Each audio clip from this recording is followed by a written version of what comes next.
the car that still gets blokes arguing at the pub 50 years later.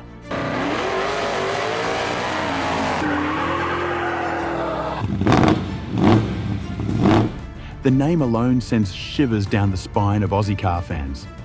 Some reckon it was the greatest muscle car this country ever built, the fastest four-door sedan in the world, Bathurst royalty. Others say it was a myth built on PR spin, a car with dodgy brakes, and a reputation that got bigger than the machine itself. So, how good was the Phase 3 really? Was it a world beater, or just a cleverly marketed race special? To find out, we need to go back to the early 70s, when Ford, Holden, and Chrysler were locked in a horsepower war. Bathurst was the battlefield, and one Falcon V8 would become both a hero and a target. Bathurst, 1971. The defining moment. The Phase 3 story can't be told without Bathurst. October 1971. The great race at Mount Panorama.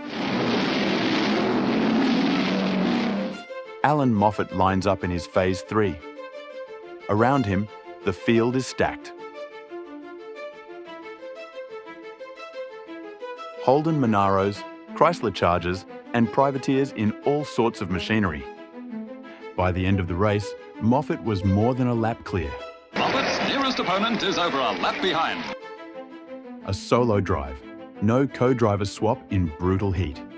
Nearly 7 hours behind the wheel, hammering a car that weighed 1,500 kilos and made north of 350 horsepower. That win became the Phase 3's badge of honour. But here's what most people don't know. Many of those Phase 3s weren't the cars you or I could buy at a dealer. They had QC engines, hand-built specials from Ford's racing department. About 20 were made, fitted to a handful of road cars and most of the works entries. And those QC engines, they were ringers.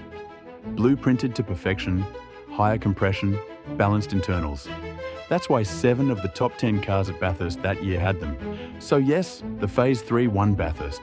But was it the production car doing the winning, or a race team's secret stash of hot motors? Bill Brown's Flying Falcon, the crash that sold cars. If Moffat's win built the Phase 3's legend, Bill Brown's crash turned it into a household name. Early in the '71 race, Brown clipped the fence at McPhillamy Park, and his Falcon launched over the top. The TV cameras caught the whole thing, the Falcon cartwheeling in a shower of sparks. Miraculously, Brown survived. But for millions of Aussies watching at home, the image of a Falcon flying off the mountain burned into their brains. On one hand, it terrified parents who thought these were bullets on wheels. On the other, it made young blokes want one even more.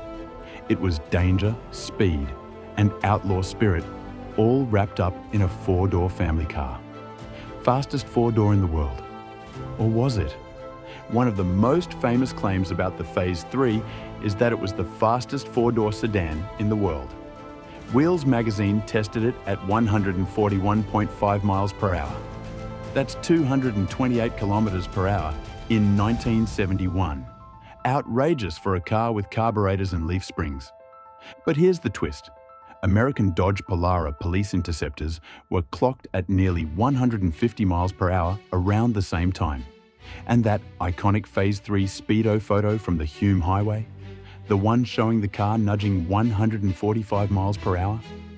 Word is, it was doctored, retouched to show a lower, safer number, so Ford and Wheels wouldn't get busted for admitting they'd just done 230 kilometers per hour on a public road. So, was it really the world's fastest? Depends on who you ask. In the US, maybe not. In Australia, absolutely. And for buyers at the time, bragging rights mattered more than facts. What does HO really mean? Most fans will tell you HO stood for handling option. That's the official Ford line. But according to Wayne Draper, an ex-Ford aero engineer, it originally stood for homologation options. That makes sense. These cars only existed so Ford could homologate racing parts for Bathurst. When the press started calling them bullets on wheels, Ford's bosses softened the meaning to handling option. It sounded safer, less threatening. But the truth was obvious. These weren't built for safer handling on the school run. They were built for one thing: to win races. The rivalry, Charger E49 versus Phase 3. If you want to start an argument at the pub, just say this: the Charger E49 could beat the Phase 3. And here's the thing, in some tests, it did. The E49's triple Weber 6-cylinder could run 0 to 100 kilometers per hour in 6.1 seconds. The Phase 3 took about 6.4. Over the quarter mile, the Charger could edge it. But Bathurst isn't a drag race. The Charger was a sprinter. The Falcon was a marathon runner. With its big Cleveland V8, long gearing and endurance-focused setup, the Ford had the legs for 500 miles. That's why Chrysler never won the big one at the mountain. The Falcon just kept going. The brake problem. For all its glory, the Phase 3 had flaws. Road testers in 1971 complained the brakes were marginal at best. They worked fine in traffic, but when you pushed the Falcon hard, that 2-ton bulk quickly overwhelmed the hardware. At Bathurst, though, Ford had a trick up their sleeve: brake pad chemistry. They worked with Hardy Ferrodo to create pads that could last the entire 500 miles. While rivals pitted for fresh pads, Moffat just kept pounding laps. Strategy as much as speed, and it paid off. The police sleeper myth. One of the juiciest Phase 3 stories is the police sleeper. Rumour has it, highway patrol cars were delivered as plain Falcon 500s but fitted with GTHO running gear, effectively stealth HOs. Imagine being chased by what looked like a beige taxi, only for it to scream past you at 220 clicks. Collectors swear these cars existed. A few have even surfaced at auctions, coated with T-code engines and HO parts. Were they official Ford builds or backdoor specials ordered by state police fleets? The myth alone has kept car forums buzzing for decades. The stolen race car. Then there's the heist. In 1973, Alan Moffat's Phase 3 was stolen from Stillwell Ford the night before a championship round. Desperate, he borrowed Murray Carter's Falcon, still finished second, and kept his points lead. Days later, his own HO was found abandoned, still in racing trim. The theft has never been solved. Some say it was joyriders, others suspect rivals. Whatever the truth, it only added to the Phase 3's outlaw image. The supercar scare, how it nearly killed the HO. By 1972, the Phase 3 had politicians and the press in full meltdown. Headlines screamed, 160 miles per hour bullets on wheels. The public was told teenagers would soon be hooning around in 400 horsepower monsters. Insurance companies and rival manufacturers poured fuel on the fire. The truth? Most HOs were driven by older enthusiasts who knew what they had. But facts didn't matter. Under political pressure, Ford scrapped the Phase 4 before it even raced. That left the Phase 3 as the last GTHO that ever reached the public. A legend by survival. Collector gold. Ford built around 300 Phase 3s. Today, maybe half survive. Color rarity drives collectors wild. Vermilion Fire was the most common, but only one was built in onyx black, and one in vintage burgundy. Those one-off colors are considered priceless. In 2021, one sold for $1.15 million.